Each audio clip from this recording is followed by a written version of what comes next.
I want to talk to you today because I've gotten this question a couple of times. And it's probably a question that many times we don't think to ask, but it's a great question. It's a great thing to jump off of into a full-blown teaching.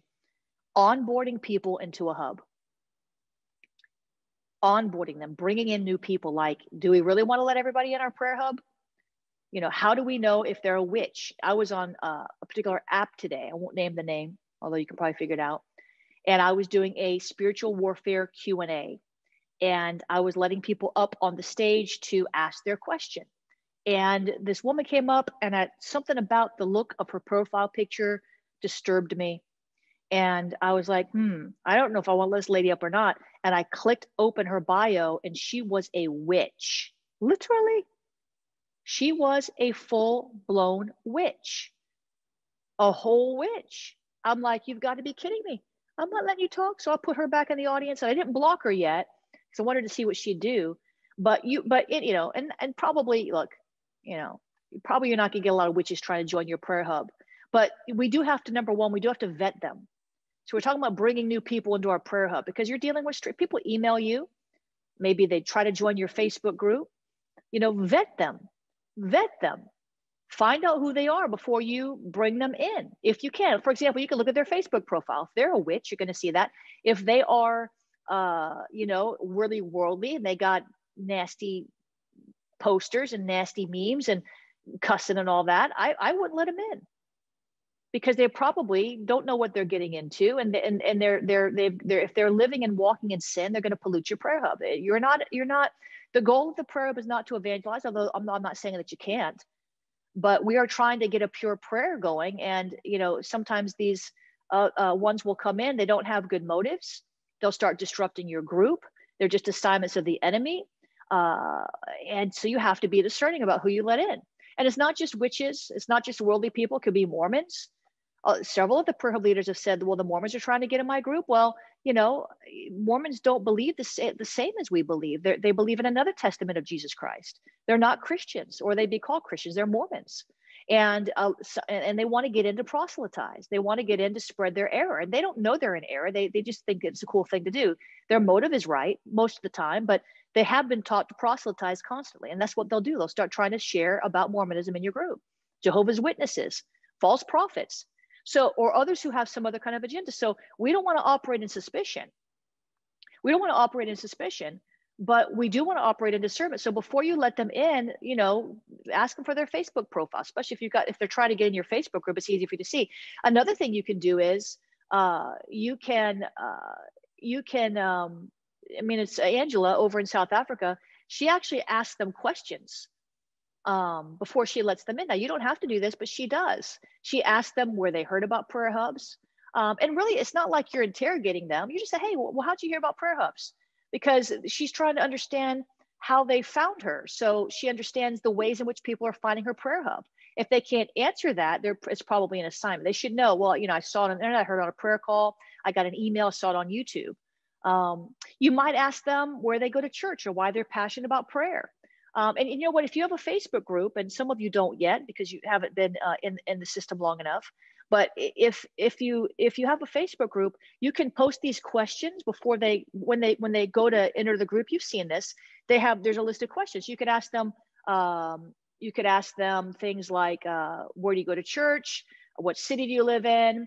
Why do you want to join this group, or something like that? You could ask them questions that would help you get to know a little bit more about them before you let them in. So those are ways to vet. Another way is pray it out. Pray about it. Really pray. You always want to pray about it. You always want to pray. Now, we don't want to get religious, and we want as many people in the prayer hubs who really want to pray as possible. And we know there's going to be a lot of turnover, a lot of churn. But, if you pray about it, Lord, is this person supposed to be with us? And, God might tell you no.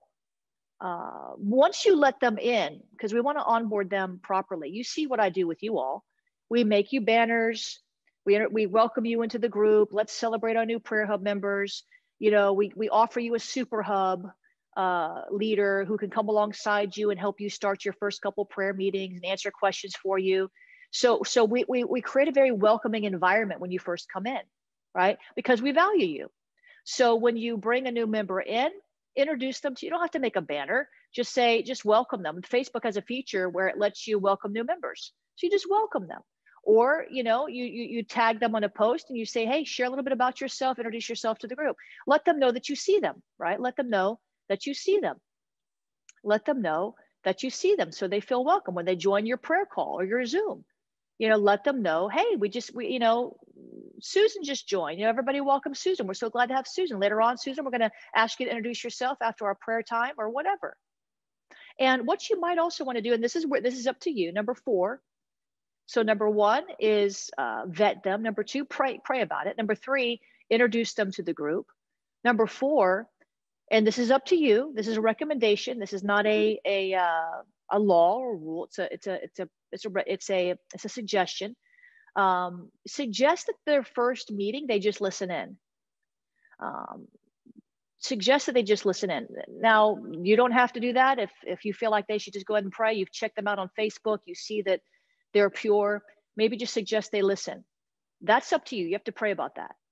At some point, you're going to have to activate them to pray. So that can be the first call, or it can be the next broadcast that you do. Activate them to pray. Give them a prayer assignment. One good thing to do is to tell them what to pray about. Here's our agenda.